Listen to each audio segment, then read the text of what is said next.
ಇನ್ನೊಂದು ಇವತ್ತು ಭ್ರಷ್ಟಾಚಾರ ಕೂಡ ಮಾಡಿದೆ ಅನ್ನೋಂಥದ್ದು ಕೂಡ ಕಾಣ್ತಾ ಇದೆ. ಹಂಗಾಗಿ ಇವತ್ತು ಕಾಂಗ್ರೆಸ್ಸಿನ ಅವ್ರನ್ನ ಯಾವ ರೀತಿಯಲ್ಲಿ ಹೋಲಿಸೋಣ, ಕಾಂಗ್ರೆಸ್ ಅವ್ರನ್ನ ಯಾವ ರೀತಿಯಲ್ಲಿ ಹೋಲಿಸೋಣ ಅಂದ್ರಿಗಿನ ನಮ್ಮನ್ನಂತ ಮುಖ್ಯಮಂತ್ರಿಗಳು ಆಕಳುಗಳು ಎತ್ತುಗಳಿಗೆ ಹೋಲಿಸ್ಯಾರ. ನಾನು ಕಳ್ಳೆತ್ತುಗಳ ಅಂದು ಹೋಲಿಸ್ಯ. ನಾನು ಕಾಂಗ್ರೆಸ್ ಪಾರ್ಟಿಯವ್ರನ್ನ ಹೆಗ್ನೆಗಳಿದ್ದಂತೆ ಅವರು, ನಾನು ಹೆಗ್ನೆಗಳಿಗೆ ಹೋಲಿಸ್ಬೇಕಾಗುತ್ತೆ ಅವ್ರನ್ನ.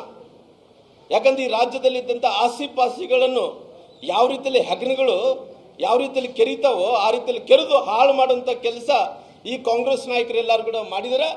ಹೆಗ್ಗಣಗಳು ಸಿದ್ದರಾಮಯ್ಯರು ಅವರು ಸುತ್ತಮುತ್ತಲೇ ಇದ್ದಾವ, ಅಷ್ಟೊಂದು ಹೆಗ್ಗಣಗಳು ಬೆಳೆಸ್ಕೊಂಡು ಕುಂತಾರ. ಹಂಗಾಗಿ ಇವತ್ತು ಜನರಲ್ಲಿ ಅಂತೂ ವಿಶ್ವಾಸವನ್ನು ಕೂಡ ಕಳ್ಕೊಂಡಿದ್ದಾರೆ. ನಾನು ಸಿದ್ದರಾಮಯ್ಯರು ಬಂದ ತಕ್ಷಣವೇ ಹೊಸ ವಿಚಾರಗಳು ಹೇಳ್ತಾರೆ ಅಂದ್ಕೊಂಡಿದ್ದೆ. ಪ್ರಚಾರದಲ್ಲಿ ಎಲ್ಲ ಕೂಡ ಹಳೆಯ ಡೈಲಾಗ್ಗಳು. ಯಾವ ಹಳೆ ಡೈಲಾಗ್ಗಳು ಅಂದರೆ ಮತ್ತೆ ಕೇಂದ್ರ ಸರ್ಕಾರ ನರೇಂದ್ರ ಮೋದಿಜಿ ಬಿಟ್ಟರೆ ಬೇರೆ ಯಾವ ಡೈಲಾಗ್ಗಳಿಲ್ಲ. ಯಾವುದನ್ನು ನೋಡು ಮೋದಿಜಿ ಬಗ್ಗೆ ಬೆಟ್ಟು ಮಾಡೋದು ನೋಡ್ಸೋದು ಬಿಟ್ಟರೆಗಿನ ಯಾವುದು ಕೂಡ ಹೊಸ ಡೈಲಾಗ್ ಅಂತೂ ಅವರು ಮಾಡಿಲ್ಲ. ನಿಮ್ಮ ಸರ್ಕಾರ ಏನು ಮಾಡಿಲ್ಲ ಅನ್ನೋಂಥದ್ದು ಕೂಡ ಗೊತ್ತಿರೋಂಥ ವಿಚಾರ ಅನ್ನೋಂಥದ್ದು ಕೂಡ ಈ ರಾಜ್ಯದ ಜನರಿಗೆ ಗೊತ್ತಿರೋಂಥ ವಿಚಾರ.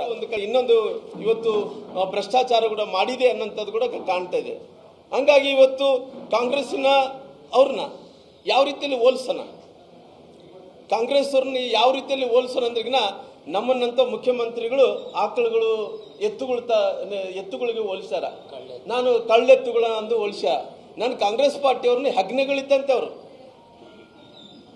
ನಾನು ಹೆಗ್ನೆಗಳಿಗೆ ಹೋಲಿಸ್ಬೇಕಾಗುತ್ತೆ ಅವ್ರನ್ನ. ಯಾಕಂದ್ರೆ ಈ ರಾಜ್ಯದಲ್ಲಿದ್ದಂಥ ಆಸ್ತಿ ಪಾಸ್ತಿಗಳನ್ನು ಯಾವ ರೀತಿಯಲ್ಲಿ ಹೆಗ್ನೆಗಳು ಯಾವ ರೀತಿಯಲ್ಲಿ ಕೆರೀತಾವೋ ಆ ರೀತಿಯಲ್ಲಿ ಕೆರೆದು ಹಾಳು ಮಾಡುವಂಥ ಕೆಲಸ ಈ ಕಾಂಗ್ರೆಸ್ ನಾಯಕರೆಲ್ಲರೂ ಕೂಡ ಮಾಡಿದರೆ. ಹೆಗ್ಗಣಗಳು ಸಿದ್ದರಾಮಯ್ಯರು ಅವರು ಸುತ್ತಮುತ್ತಲೇ ಇದ್ದಾವ, ಅಷ್ಟೊಂದು ಹೆಗ್ಗಣಗಳು ಬೆಳೆಸ್ಕೊಂಡು ಕುಂತಾರ. ಹಂಗಾಗಿ ಇವತ್ತು ಜನರಲ್ಲಿ ಅಂತೂ ವಿಶ್ವಾಸವನ್ನು ಕೂಡ ಕಳ್ಕೊಂಡಿದ್ದಾರೆ. ನಾನು ಸಿದ್ದರಾಮಯ್ಯರು ಬಂದ ತಕ್ಷಣವೇ ಹೊಸ ವಿಚಾರಗಳು ಹೇಳ್ತಾರೆ ಅಂದ್ಕೊಂಡಿದ್ದೆ. ಪ್ರಚಾರದಲ್ಲಿ ಎಲ್ಲ ಕೂಡ ಹಳೆಯ ಡೈಲಾಗ್ಗಳು. ಯಾವ ಹಳೆ ಡೈಲಾಗ್ಗಳು ಅಂದರೆ ಮತ್ತೆ ಕೇಂದ್ರ ಸರ್ಕಾರ ನರೇಂದ್ರ ಮೋದಿಜಿ ಬಿಟ್ಟರೆ ಬೇರೆ ಯಾವ ಡೈಲಾಗ್ಗಳಿಲ್ಲ. ಯಾವುದನ್ನು ನೋಡು ಮೋದಿಜಿ ಬಗ್ಗೆ ಬೆಟ್ಟು ಮಾಡೋದು ನೋಡ್ಸೋದು ಬಿಟ್ಟರೆಗಿನ ಯಾವುದು ಕೂಡ ಹೊಸ ಡೈಲಾಗ್ ಅಂತೂ ಅವರು ಮಾಡಿಲ್ಲ. ನಿಮ್ಮ ಸರ್ಕಾರ ಏನು ಮಾಡಿಲ್ಲ ಅನ್ನೋಂಥದ್ದು ಕೂಡ ಗೊತ್ತಿರೋಂಥ ವಿಚಾರ ಅನ್ನೋಂಥದ್ದು ಕೂಡ ಈ ರಾಜ್ಯದ ಜನರಿಗೆ ಗೊತ್ತಿರೋಂಥ ವಿಚಾರ.